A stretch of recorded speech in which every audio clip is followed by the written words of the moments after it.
বৃষ্টির দিনে খিচুড়ির রান্না, আর তা যদি হয় আমার নানির হাতের, তার স্বাদ আরও বেড়ে যায়। আসলে আমরা সবাই আমার নানির হাতের রান্না পছন্দ করি। দেখুন এখানে মুরগির মাংস, আদা রসুন পেঁয়াজ বাটা আর গরম মশলা আর তেল দিয়ে এখন মাখিয়ে চড়িয়ে দেবে।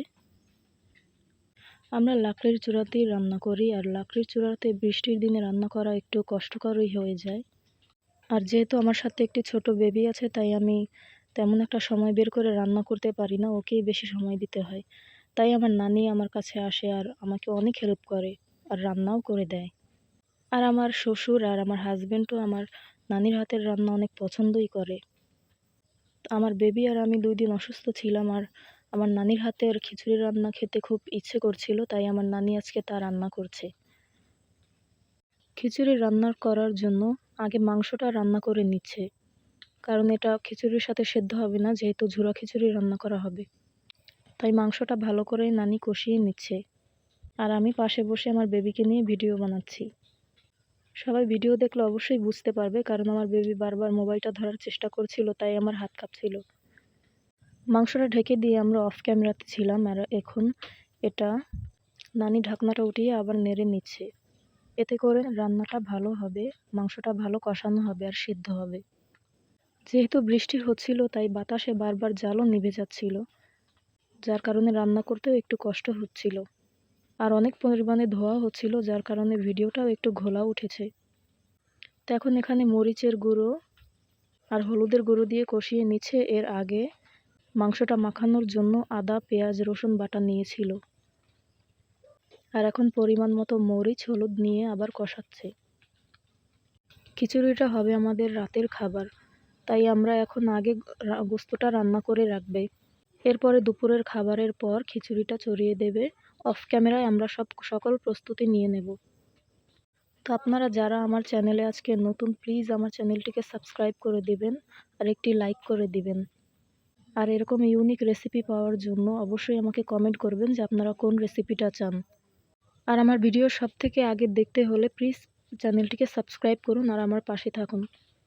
আমি চেষ্টা করব সবসময় একটি ইউনিক রেসিপি নিয়ে আপনাদের মাঝে আসতে। তো দেখুন এটা কষানোর জন্য আবার ঢেকে দেওয়া হচ্ছে। আবারও আমরা কিছুক্ষণ অফ ক্যামেরাতে ছিলাম, যতক্ষণ না এটা কষানো হচ্ছে। এটা আরও একবার কষানো হয়ে গেছে। তো কষানো হয়ে গেলে এখানে আবার পরিমাণ মতো ঝোল দেওয়া হবে। আপনারাও যদি রান্না করে থাকেন তাহলে দিয়ে দেবেন।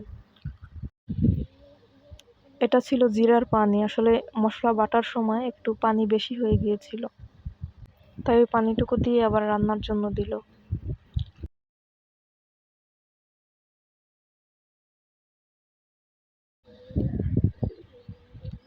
তো দেখুন মাংসটা ফাইনালি রান্না হয়ে গেছে, আর আমাদের দুপুরের খাবারও হয়ে গেছে। এখন এই খিচুড়িটা নানি রান্না করবে, তার জন্য দেখুন প্রথমে তেল গরম করা হচ্ছে, পরিমাণ মতো পেঁয়াজ নেওয়া হচ্ছে।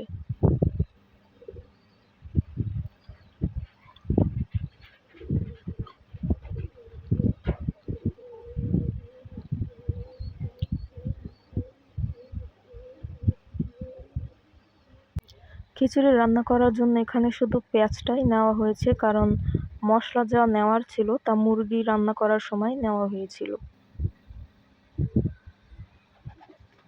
তাই এখানে শুধু পেঁয়াজ নিয়েছে। আর যে ডালটা দিবে সেটাও সেদ্ধ করে রেখেছে, তার সাথেও হালকা পাতলা মশলা আছে।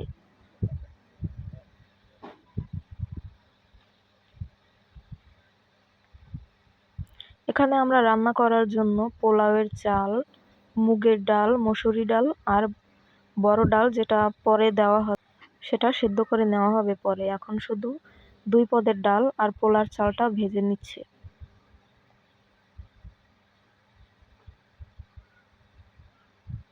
আমার নানি দেখুন 2 হাত দিয়ে নাড়ছে, কেননা পাতিলাটা খুব বড় আর খিচুড়ির পরিমাণটাও একটু বেশি।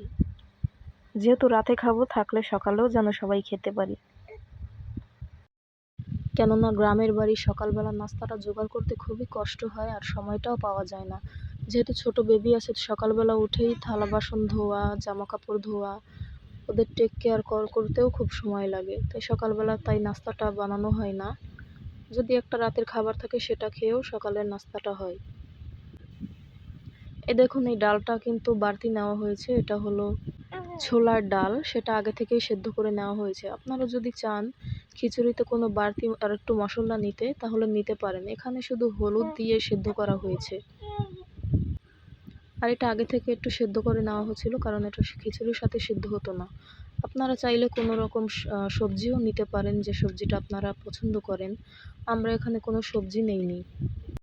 এখন এই সিদ্ধ ডালটা দেওয়ার পরে পোলাওয়ের চাল আর ডালগুলো আর একটু ভালোভাবে ভেজে নিবে। এতে করে ডাল আর চালটা একটু সমানুপাতিক হবে।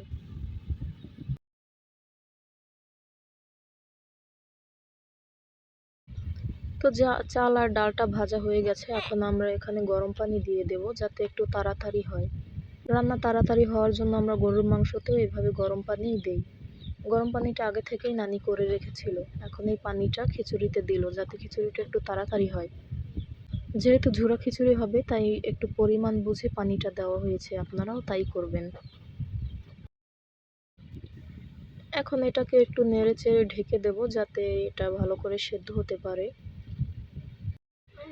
তো খিচুড়িটা ঢেকে আমরা ওখানে পরিবেশনের জোগাড় করছিলাম। খিচুড়িটা খাওয়ার সময় পরিবেশনের জন্য যেসব জোগাড় লাগছিল, আর খিচুড়িটা কিন্তু এর মধ্যে হয়ে যাচ্ছিল।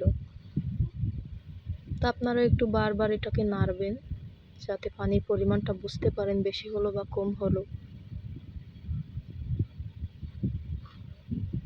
এরপর যে রান্না গোস্তটা করা ছিল সেটা দেওয়া হবে। আর এখানে দিয়েছে টক দই। টক দই বললেও ভুল হবে, এটা হলো দুধ আর 2 ফোঁটা লেবুর রস দিয়ে এটা নানি খিচুড়ির মধ্যে দিয়ে দিয়েছে। এরপরে গোস্তটাও দিয়ে দেওয়া হবে এর মধ্যে।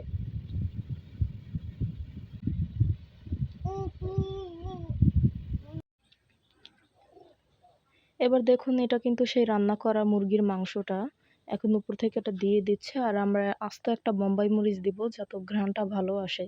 আপনারা চাইলে দিতে পারেন।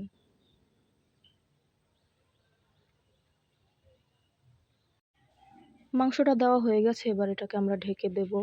এবার এটা এমনি এমনিতে হতে থাকবে। কিছুক্ষণ পরে এসে একটু নাড়াচাড়া দিয়ে উঠিয়ে নিলেই হবে। খিচুড়িটা রান্না করার মূল উপকরণই ছিল মাংসটা ভালো করে রান্না, যেটা আমরা ভিডিওতে ভালো করে দেখিয়ে দিয়েছি। খিচুড়িটা তারপরে বসিয়ে নেওয়া তেমন কোনো কঠিন কিছু না, কিন্তু মাংসটা ভালো রান্না করা হলে খিচুড়িটাও ভালো হয়। অনেকটাই রান্না করা হয়ে গেছে দেখুন। আর এখন একটু নেড়ে চেড়ে নিয়ে ঢেকে দিলেই হবে।